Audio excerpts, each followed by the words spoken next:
আসসালামু আলাইকুম রহমতুল্লাহি ওয়া ইন্নাল হামদুলিল্লাহ। সম্মানিত দর্শক শ্রোতা ভাই বোন, আমরা যখন পশু কুরবানি করি তখন পশুর দাঁত দেখা হয়।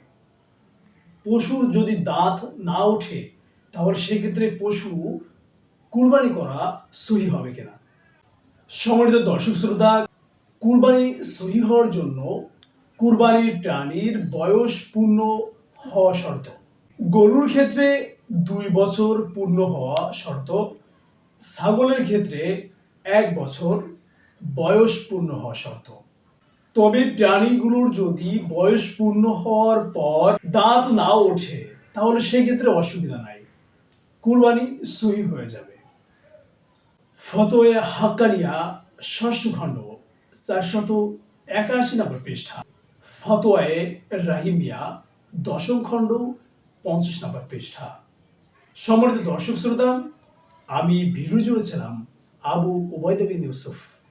আবারও আপনাদের সঙ্গে দেখা হয়ে যাবে ইসলামিক নতুন একটি ভিডিওর মাধ্যমে।